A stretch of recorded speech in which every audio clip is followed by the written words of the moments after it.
Welcome back to a new video. So I have been motivated to start posting on this channel again. I have time in the summer and don't really have an excuse not to other than just, lacking the desire. So this is a fresh new save with the current Guardians team. What I am hoping is that the coach thing isn't messed up. It looks like it is. So we will try to be honest with this. Or no, this is Lance and Larry. Okay. No, it looks like we are good. So we'll do one of these. All right. So we are all good as far as the coaching. Sometimes if they get duplicated, it doesn't impact the game that much. Just you'll have two coaches instead of one. So the top 100, we don't have anyone in the top 100. And before we start looking at the roster a little bit, I do want to go through what things I like to automate. I am actually going to turn off. I cannot be fired. I had my last save. I had won a World Series, and it was like 2 years after we were like 7-13, and I just randomly got fired. And I was like, all right, this is not like, I don't care about the owner. I don't care about that function that much. But what I actually like to do is let them do the lineups and the depth charts. So it makes simulating go a little bit faster. Set up that, set up the player strategies and the development lab. And I'll show you why I let them do the development lab. So it's not really a busted thing, but just so it's more fair. Follow the first year combine, let them do that. Development focus, same thing with that. Just kind of let the AI handle a lot of the basic stuff because I'm worried about acquiring the best players. But I've also found that when I've looked at the development focus and try to change things myself, it doesn't really end up having large impacts on it. So I just figured I'd let them do that sort of stuff. Active roster, promotions and demotions, IL, leave that to where I can control it. And then there's assigned international amateurs. I always let the AI do that because it's too annoying for all those. And a lot of those guys don't really pan out. Minor league promotions and demotions, I actually like to let the AI handle that. And then if there's individuals I want to control, then I can lock them to a certain team. Minor league free agent signing releases, that I actually like to leave on, but then I turn it right off, and I'll show you. Actually, I can leave it off because it's not really that hard to handle that sort of thing. But let's look at game settings because I do change quite a lot of things. So we'll run full rescouting really quick, clean up the database, and we'll kind of go through each of the things. So as I scroll down, I turn off owner goals because that's just obnoxious and doesn't really make the game more fun.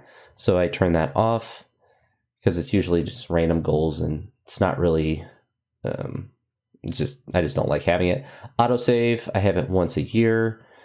Human teams, so some of these I turn off and that makes the game, I think, run a little bit faster. Storylines, I actually am going to turn that off. There's players' teams. One thing that I definitely would recommend having on, I don't think it's on this screen, but I keep most of these at the top at default. The aging speed, I make it slower at 0.95. At the development speed, I make it faster at 1.70.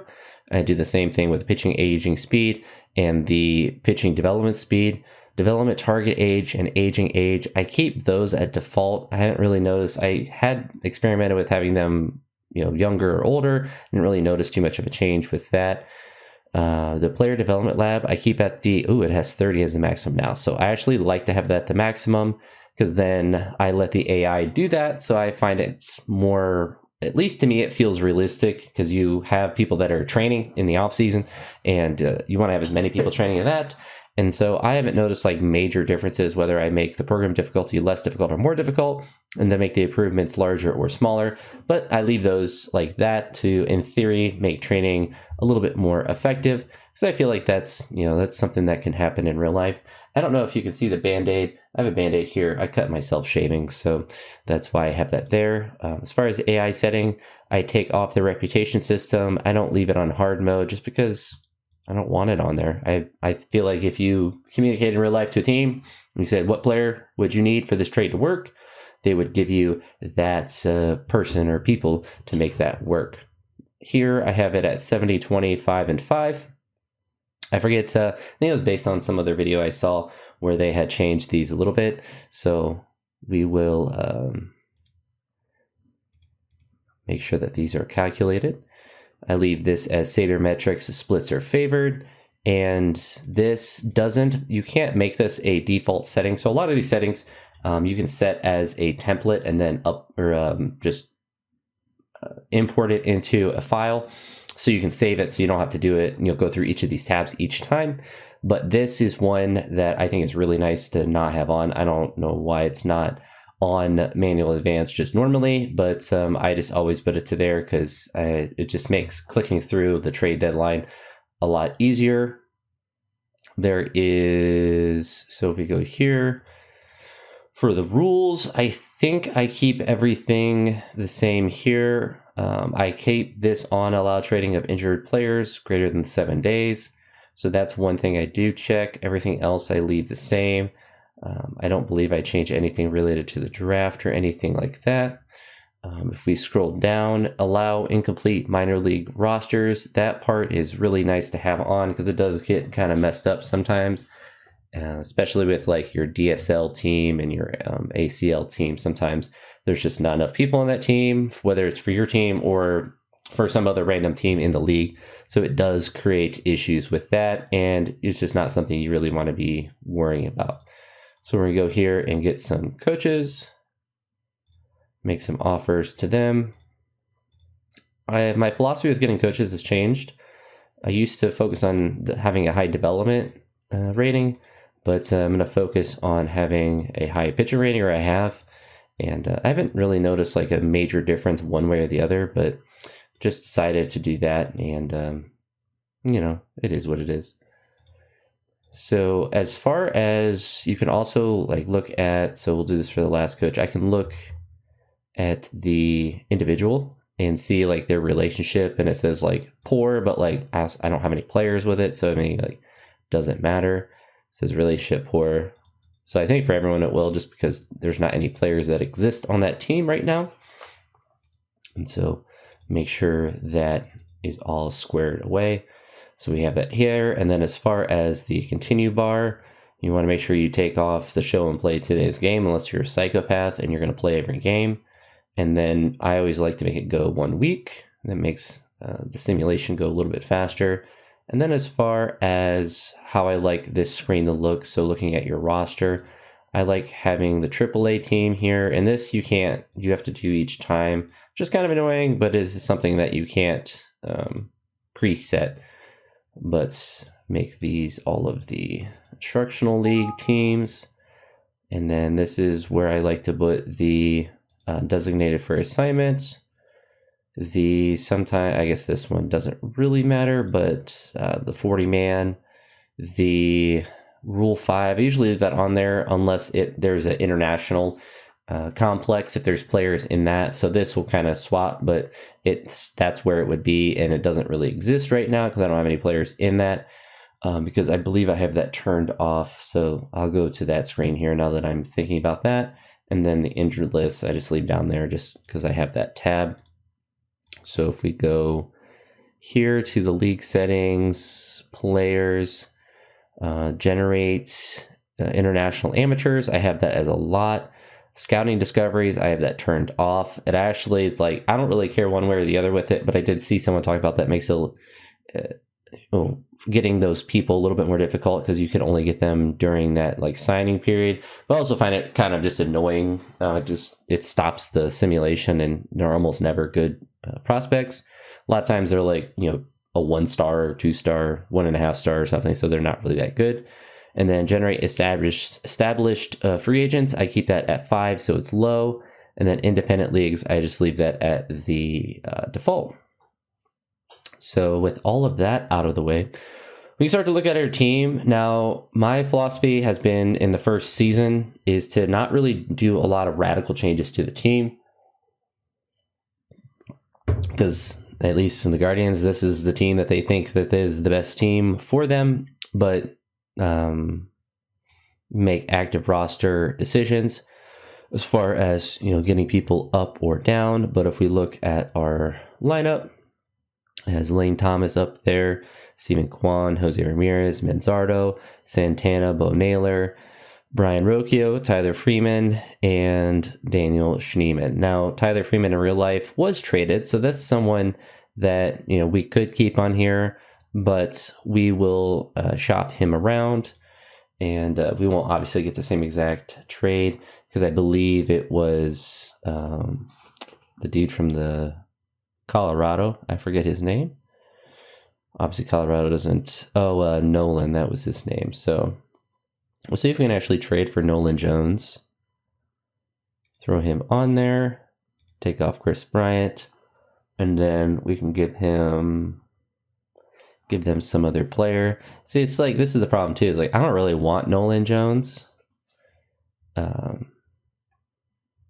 But I don't want to give up, and I also don't want to give up like a good prospect, and that's kind of what's going to take. So we'll keep Tyler Freeman for now and scroll down to see what else is available for him. So Nolan Jones one is unfortunately not going to work. There's not really, and that's kind of the problem too, is like realistic real life trades sometimes aren't there. We can actually get Jung Ho Lee. I don't know why the Giants always want to trade him, but I kind of want to try to get him. So we're going to try to get them to keep the whole contract. And then we can give them Justin Campbell, which I think is a really good trade. So we'll lose Tyler Freeman, which he's a good kind of utility player. He has good personality traits, but Jung Ho Lee is kind of a good center fielder. So that part will be useful to have. Center field sometimes can be a tricky position to get on your team, to have someone that's a high defensive rating out there. And then if we're looking at, for whatever reason in real life, I think Daniel Schneemann should be rated higher on here in real life. I guess he's only batting 218. Or no, he's not. He's batting. This is from 2014.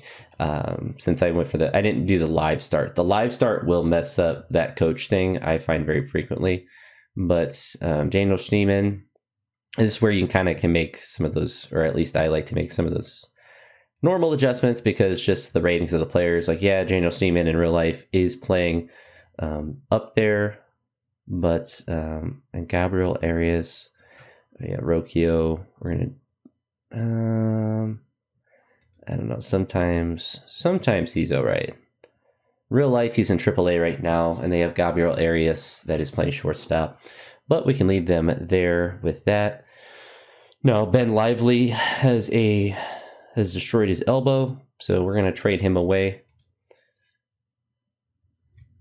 We're going to get rid of him, make some things more realistic. Obviously, getting Jung Ho Lee, probably not a realistic trade in real life, but if we go down here and we're shopping around to see if anyone is available, not really. So I suppose we can work the system. Now, I have used the Guardians a lot because I am a Guardians fan, and Jacob Jonas always does terrible. I don't know why. Paul Sewell almost always does terrible, so I just always get rid of them. I don't know what it is with the simulation, but they always have like a 7 or 8 ERA, and it's actually horrendous. So I always get rid of them because they have never done well in any simulation. And Joey Quintana is in AAA in real life, but they're bringing him to be a starter. And then we can bring Logan Allen up. He is a starting pitcher for them in real life. And Will Brennan actually has a bum elbow in real life as well. But let me bring Colby Allard up as well, so we'll let them look at the staff here. So, it's realistic enough. Obviously, it's not the closest to what we have in real life. And I think I'm going to set a limit between 20 and 25 minutes for each of these videos. So we'll see how far we get by the time we get to about 20 minutes, and then we'll kind of wrap it up there. So make sure we get our coaches, I suppose. And what you can also do to look at all of the coaches right away, this is also kind of useful as well when you're in the free agency, to do something really quick that I'll show you here in a second. So they all favor the offer, so they all will probably sign. But if we're looking at the players, you can sort by potential and sometimes find just random prospects that you can just throw into your minor league system And when you have it set up to where they get promoted or demoted by default, it will kind of just throw them into a good spot. And see, like here, 2.5 star, 20 years old, like not a bad person just to randomly throw onto your team, into your farm system. Same with Jefferson Lopez, or Jefferson Lopez, as it would be with the Spanish pronunciation. No, we already offered him. So we're just going down looking for guys that are young, that have some potential, and just throwing them in. Doesn't really matter. They're probably not going to pan out. And it does kind of make some of the simulation kind of annoying, but then you see down here we're at 2 stars. So we're not too worried about that. And also as far as the front office, so this is something where, oh, it's still letting me do this. I always keep at the highest, which is 27 million for that. And I believe this is just 41, or it's 40,500,000. And if you have the money, it's always good, at least I think, to have the development as high as possible. And then the scouting, I always take this all the way down to about 5%, and then raise this up to, I believe they both go to 40, yeah, so 45 right there. And let's see, player development, you make sure, sometimes this is at 0. Always want to make sure that that just exists. And right now we have 19th out of the 30th potential for our, whatchamacallit, farm system. And then also here, sometimes it's nice. So we can see Paul Sewell that we dropped off. You go down to say like this Kurt McCarty, like it's good to kind of just fill up on pitching, because sometimes your pitchers get hurt quite frequently. And I always look for guys that don't need money on top of what they already get. So we look at like Joe Kelly, like, yeah, we can get him, but I have to click extra buttons to get him. And we can just get guys like this. And this just kind of, they sit in AAA and they just are there essentially as backup players. It's just a kind of extending your roster a little bit. And it makes things just a little bit easier. We don't ever really need a first baseman backup. The game is everyone can play first base. In the simulation, in real life, apparently it's a little bit more difficult, but I think that's about good. So we throw those guys in. If any of them have like, I want money, we just ignore them because we don't really need any of them. And I think it will probably want me to look at the scouting budget next. All right. And so really it's like, oh, this Tommy guy, I don't really care. Although he actually is a pretty decent reliever. For whatever reason, sometimes relievers are, so I'm kind of breaking that own rule, but sometimes there's a useful player that is there, especially, you know, relief pitchers, which are sometimes really easy to get in trades, and sometimes they're really difficult. As far as a free agent goes, they're really difficult to find. There's always a whole bunch of starting pitchers that sit in free agency, but never any relievers. I think they just get picked up by teams a lot more. So we have, he has favored the offer, and then here, favor the offer. So we'll go forward a little bit. And then, so they've both signed. Just go ahead and clear that out. So then Igai always gets waived by the Padres, and we always claim him. This is a solid player. Is what this allows us to do, so we can look at the transactions. And sometimes when you claim a player, you can immediately waive them again, and then they'll let you throw them into the minors, which I think is kind of funny. So Juan Brito here, he's only a 2-star. We're going to go ahead and demote him to AAA and bring Igai Rosario up and see how that makes our lineups look. So he actually puts him over at second base, which I think is a pretty good spot for him. And as far as catching goes, Bo Naylor is a very weird player on here. In real life, his batting average is horrendously low. So usually he's pretty correlates pretty well on here. His average is usually really low. So we're currently 3-0. Slade as a strain rotator cuff. And then you can essentially just keep looking around at your minor league roster. I mean, this early in the season, it doesn't really matter.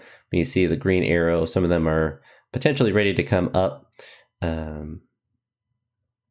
Oh yeah, we have to look at that. They have 90 people on that roster. So we'll do that here really quick.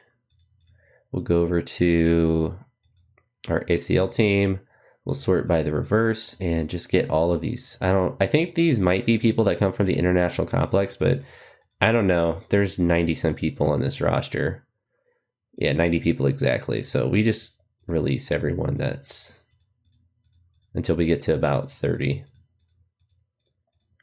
I'd originally went through, or I had done on different files, gone through and released just every prospect that was low since you have ghost rosters, but I don't think that's probably a good thing to do because I think it might negatively impact the development if all your teams are in a minors terrible. So we're down to 24, so that's fine for a roster. But I would have 5 people on a team, then you have all the ghost players, but then they go 1-50. Actually, it's a pretty horrendous win-loss. So apparently this is a great start. I don't know why our start is so great, but we will certainly take that. Eric is, he's fine, but it's just 2 stars, so we're not really worried about having him on our team. We do have some good players that are chilling as far as interest goes. So we won 9 straight to start the season. It's probably one of the best starts I've ever seen. Yeah, 9 in a row. So we'll probably fall off at some point.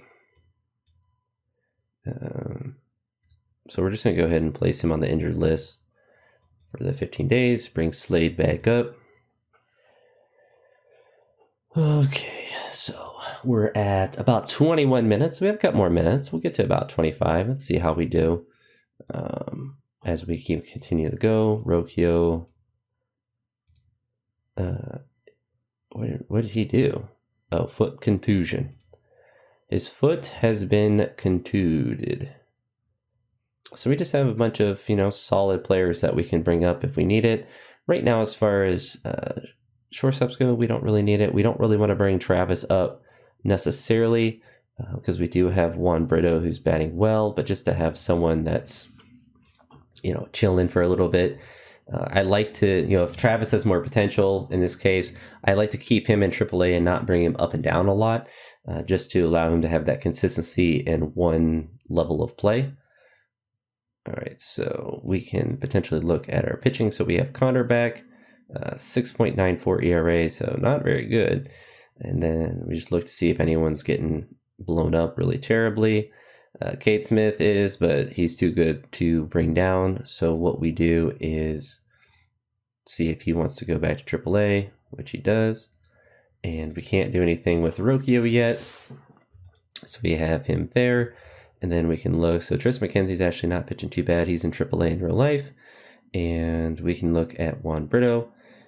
It's kind of unfair for him to be punished for batting 273.